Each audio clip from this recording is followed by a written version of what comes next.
everyone. I'm live here with Susan Erickson of Susan Erickson Coaching. Welcome, Susan. Hi, it's so nice to be here again. Yes, and Susan is one of our remote bees, and I always tell the story, but not everybody's heard. Susan and I actually had to go all the way to India to meet each other. We met in India when we were on a retreat trip over there, and she lives in Iowa, and really connected with our community, and it's been a remote bee ever since. And so happy to be that remote bee. Yes. I mean, I wish I could be there and in person.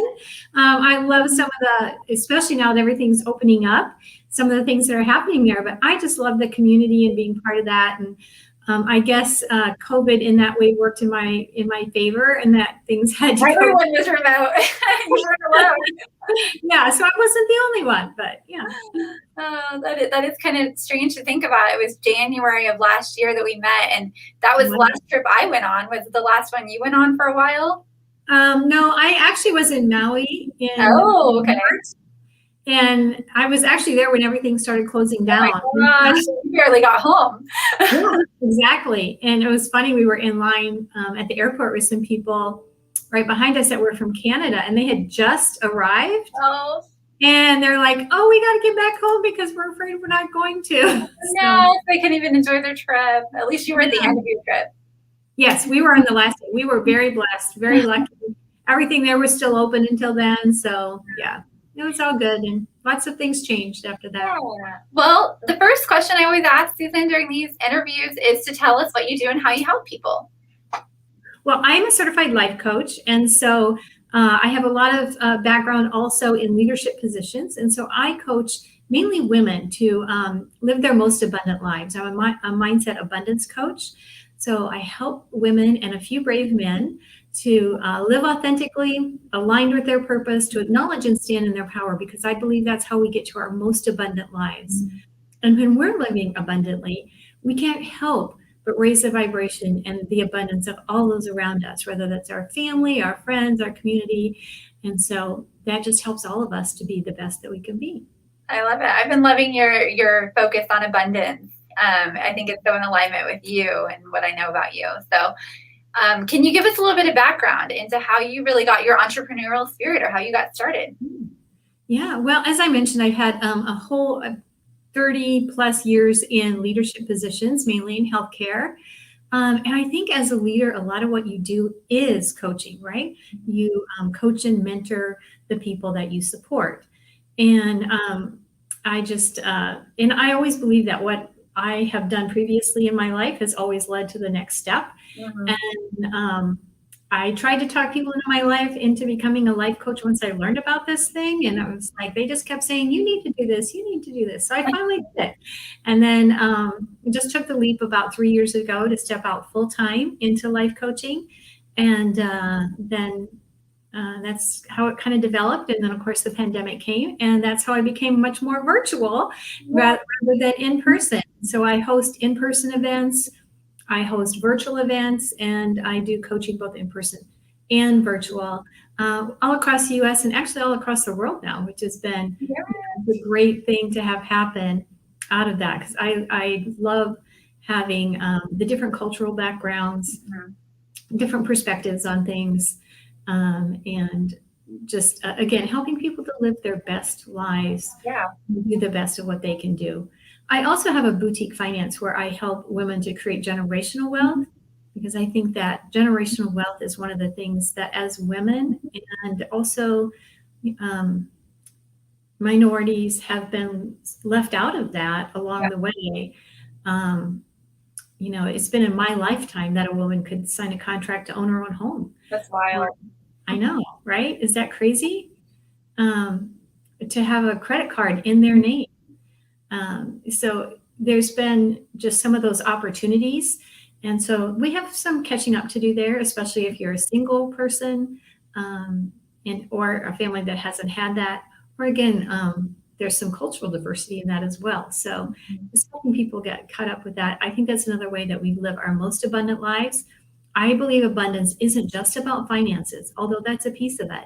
But to live abundantly, that is in all areas of our life. That's in our health, It's obviously in our wealth, but also in our relationships, in our spirituality, in our careers, and our purpose. So finding all of those and bringing those together, they impact each other and they all help to raise us up. I love that. So you definitely do have a passion for abundance. Would you say that's kind of the passion that's driving you, or where do you feel like your passion comes from? Well, I think my passion comes really always from helping others. That's been what I've done all my life in my healthcare roles, in my leadership roles. It's always about how do we make help others to be the best they can be, because that makes our world the best it can be. That makes our communities the best they can be. And it all starts with us, right? It starts with us as an individual, I believe.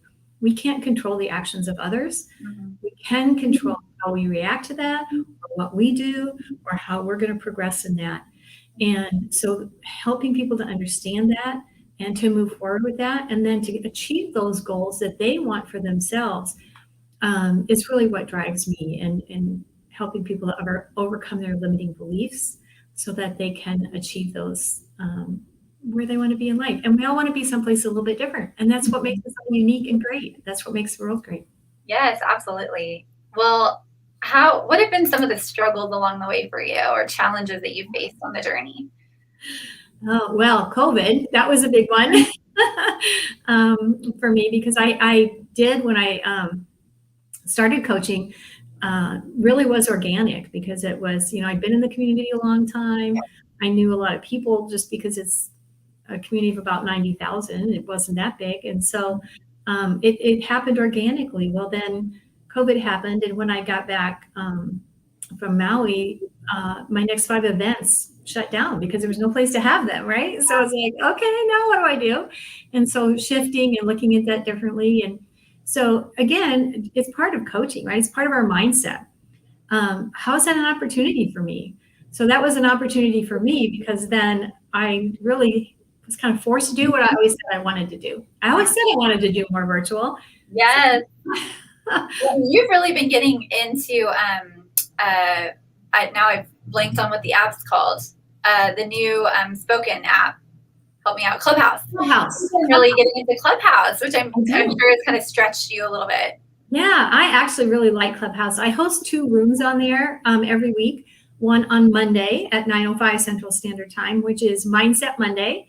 And then one on Wednesday, which is on pause this month because I'm moving to a new club. I don't have my own club. I don't host my own club. I host my own room in somebody else's clubs. Ah, gotcha. And I always have a co-moderator. So if anyone ever wants to get on Clubhouse or is looking for a little more exposure, I always have a co-moderator on those. Reach out to me. I'd love to have that. I love an interactive room. Yeah. So I'm not, and everyone's different on Clubhouse too. And some people are there to give you information and educate you on something. And I'm there to have an interactive room, right? So that's what I really like about that. Well, I would recommend anybody interested in doing that to reach out to Susan for sure, because when I got on Clubhouse, it's definitely helpful to have somebody, a friend who knows what they're doing, to kind of help welcome you into that, because it can be a little overwhelming. And if you've never been on anything like that, to know where to go or what to do. So, yeah, there's Clubhouse etiquette, just like there is with, any other app or any other thing that we do, who speaks when and what is clapping and all of that kind of stuff. But you should do a Clubhouse lunch and learn for us. Oh, I would love to. Yeah, that'd be fun. Yeah, that would be fun. Okay, so let's dig a little deeper into what makes you unique, maybe as a life coach or just in your business in general. So I think what makes me unique as a life coach is my I build relationship with people, right? And that is, I think, unique in many ways, but I think you have to do that as a coach or as a healthcare provider in any field. I've always said people don't choose your physician, your coach, you don't choose anybody that you do that type of a business with from a billboard. You just don't. Yeah. And so building relationship, having that connection with people. And so I'm very intuitive actually about knowing what works and what doesn't, asking the right questions. You can check out I have referrals on my webpage, and I can send people I have some written referrals and some video referrals from people that I'm happy to send out as well when people are looking for that. But I also believe that everybody has everything you already need in you, right? So I'm not here to tell you what to do. So if you're the kind of person who's looking for a coach or a mentor that you're saying, hey, just tell me what I need to do, that's not me. I'm here to say, I'm here to help you. What do you want? How do we get there? What is it you already know? And what do we change our perspective just a little bit? It's going to help you get there, to see those aha moments for those limiting beliefs, and how those things that sometimes we think are our weaknesses are actually our strengths. And I've shared this story about myself before. So I hope that hope too many people here haven't heard it, but I used to do Taekwondo as an adult. And so my sensei kept wanting me to spar. And if you know anything about that, when they put you together at a tournament to spar, so I would do what they call form. That's two different things. You do form, you do sparring. When they put you together to spar, they put you by gender, male and female, and then they try to put you by age, and they try to put you by size. Well, okay, so female, I'm small stature and older, because I was, even then, I was, late 40s, I think, when I was doing this. And I'm like, I just don't think this is for me. Do this. And I told him just these things, right? And he's like, no, you don't understand. That is your strength. People are going to underestimate you, that you are going to be able to do that. And you have to be what they call a counterattacker. I can't go in there, fist flying or feet flying, because I'm going to get knocked on my butt. But you have to be a counterattacker. And every time somebody throws a punch or a kick at you, they actually open themselves up. So my unique piece of that, I just had to be patient and ready for when that happened. And so I think that's for me, that was like a really big aha moment, that, oh, this can be an advantage for me. Yeah. And how do I use that in other parts of my life? What are some things that maybe I don't see about myself? And that's what a coach can really help you do too. What do I not see about myself that can really propel me to where I want to be in life? What more is possible, right? Yeah. And even if we're living that life, well, everything's really good, right? I have a family and a house and a roof over my head and food on the table. Everything's really good. But what more is possible? And that's what I help people get to. Yeah, asking those questions, holding space as they kind of work through it, and being there for it. I love that. So you've had a lot of experience in this in different stages of your life, but for you right now, what does work-life self-care alignment look like for you? That's a really good question, because I think if we're not living aligned with our purpose in all of those areas, then we can't get to full abundance. And I have a visual that I use with people that if we have to live authentically, that means we're living our values in all of our areas. We're living aligned with our purpose. And those are the things and we have to acknowledge and stand in our power, because I think especially as women, we tend to kind of not take full advantage of the power that we have. And those are the things that get us to our full abundance. So having that alignment with our work and with our self-care and with our life in general. And that's not to say you have to leave the work that you're in. If you're in a position that you don't feel maybe you're living your full purpose, right? Or you're questioning, am I really living my purpose right now? You don't have to up and totally quit your job and go to something new. Now, maybe you do end up doing that, or starting your own business, or changing your business, or adding to it. That's perfectly fine. But you don't have to do that to align with your purpose. Yeah, it can be smaller steps, or things within your life. It doesn't have to, be that whole midlife crisis like people always talk about, that changes everything up. That's good. Yeah, just explode it all. So even as a remote member, how do you feel that the Hive has helped you professionally or personally? Well, first of all, I think it's just connected me with people from my tribe, right? So it's women entrepreneurs, women leaders, and it's not all women, I get that, but it's men and again, the few brave men that support women in those roles. And we all have some of those in our lives, right? But it's nice to have them professionally as well. So just having that tribe, I've used people from the Hive in my business. I've had them use my business. I mean, so both sides of it. I've worked with you, Andrea, in, we did I joined one of your marketing classes, which was great. So having those things and knowing that these are people that, again, have the same values and work the same way that I do is just huge to already have that there and have that as part of a community. And that was one of the things really for me when I went out on my own was I didn't have that community then, right? And that was something I really underestimated because as a corporate leader, you always have a community. And I was always blessed to have really supportive women in my community that helped me, that I could call and rely on, and mentor and advise and coach and all of those things. And when I stepped out into the coaching, doing my own position, yes, I still kept in contact with these people, but it's different. It's like they're not this, you don't have that same working relationship. So meeting with the Hive or finding the Hive was really filling that piece of that for me, was the community piece. So it's been great.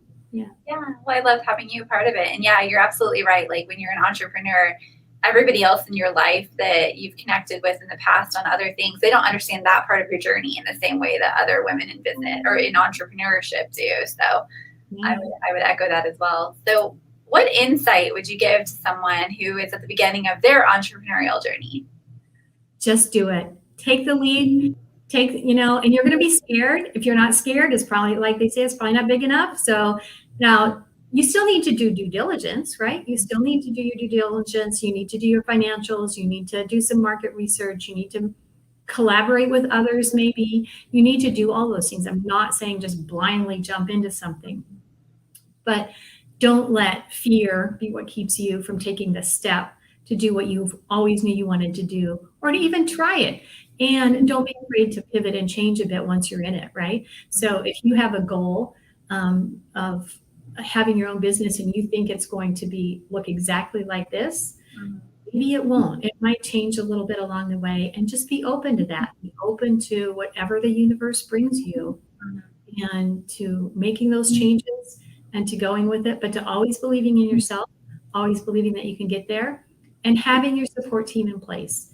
Having those people in your life that are a mentor, an advisor, a coach, a cheerleader, so that you always have them identified, and that you have somebody that when that happens, when something does happen, and it will, it's just life, something will happen, that you have already identified somebody that you can rely on for those things for you. I love that. Great advice. So how can we help you, Susan? Oh, okay. That's a great question too. So I am a coach. And so I have a signature program called Abundance Amplified. I do what's usually called, when I do group sessions, experiential learning. So I really believe in a hands-on kind of experience for people. Abundance Amplified is really for those people who are ready to step it up and, be fully involved in what it takes to get to full abundance in their life, because it's a 4-month program, and you get one-to-one coaching, and you get group coaching, small group, 4 different groups of that. The maximum in that would be 8 people in the group for the group coaching, and then some Facebook, and we could do little gift things in between and stuff like that. So I'm looking for just a couple more people to fill those spots in the Abundance Amplified. And then next month in July, I am launching a free 3-day event. It's just 1 hour each day. It's called Ask. And it's especially for those people that are in the health and wellness realm. So Ask is for all of it. I want all of it, right? You see that at Christmas. Dear Santa, I just want it all. This is all of it, but not all of it in stuff, right? It's all of it in abundance. I want abundance in all of my life. And then the S is for strategy. How do we get there? What is the strategy we need to get there? And K is for knowledge. What knowledge, what people do we need to have in place for ourselves, but also for our clients? What knowledge do we need to have available for them to get to that? And that is a free event, and it's July 13th, 14th, and 15th. and it's just from 12 to 1 each day, Central Standard Time, 12 to 1. So, and where do people go to sign up for that? That'll be on Eventbrite under Ask, A-S-K. And I can, after we post it, I can put the You'll link. put the link in the comments. Awesome. Yeah. Well, is there anything else, Susan, that you want to share with us while we're here? I just want to say thank you to everyone, because I just appreciate all of the community and all of everything that I've learned from you, Andrea, as well as just from everyone else in this community, and how I appreciate that. So even through the pandemic. Yes, especially. It was nice to have connection through the pandemic for sure. Well, thank you so much for your time today, Susan, and we'll talk again soon. You have an awesome rest of your Thursday. You too. Thanks so much, everyone. Bye.